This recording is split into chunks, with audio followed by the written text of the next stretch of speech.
This 12-year-old bodybuilder won't make it past 20 because he put on 50 pounds of muscle after just 1 year of working out, and those weren't just newbie gains. Since his before and after pics look so different, they almost seem AI generated. But now everyone's begging him to slow down before he ends up in a casket before he's even 18. His name's Ethan Moggs, and he's trying to give every bodybuilder out there a run for their money. The craziest part is that he even claimed that he had low testosterone when he was 10 years old, which, to be fair, seems completely normal, but when you're Ethan, that just doesn't cut it. And it's also the reason people are ready to believe he's injecting steroids and peds like there's no tomorrow. But Ethan's not stopping here. He's even challenging all the other kid bodybuilders out there, including Eddie Hall's son Maximus Hall, who he straight up called weak for not being able to bench 150. That's not all though, cause this kid is a bona fide troublemaker,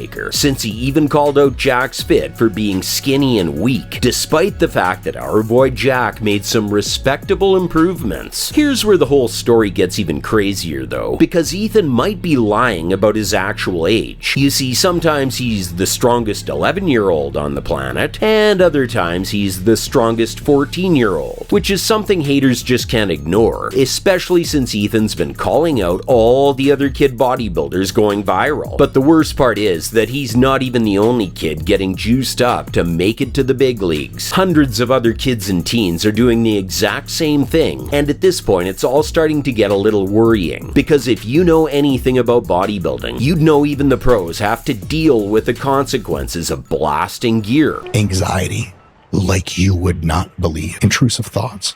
I think about violence all the time. Not to mention those guys didn't even start nearly as young as Ethan, and it might already be too late for Ethan, which makes you wonder where the hell his parents are at while he's blasting the gear. Cause the saddest part is that he could have had a completely different career trajectory, since Ethan started off with wrestling in high school and was good at it. And when it comes to being the strongest kid, he might not even be in the top 3, cause this other kid, Rowan O'Malley, is in a whole different league. He can squat over 250 pounds and deadlift over 300 pounds. But if you're looking for someone to blame for all these kids blasting gear, you might want to point your fingers at Toki, who's practically infamous for promoting steroid use amongst teenagers, with his out-of-pocket statements talking about them like it's no big deal. Gotta be on steroids, which is dope. Being jacked, dope. Smoking darts, dope. It's all dope. Why are we pretending like it's not dope? But what do you think? Is this just the price for trying to be the absolute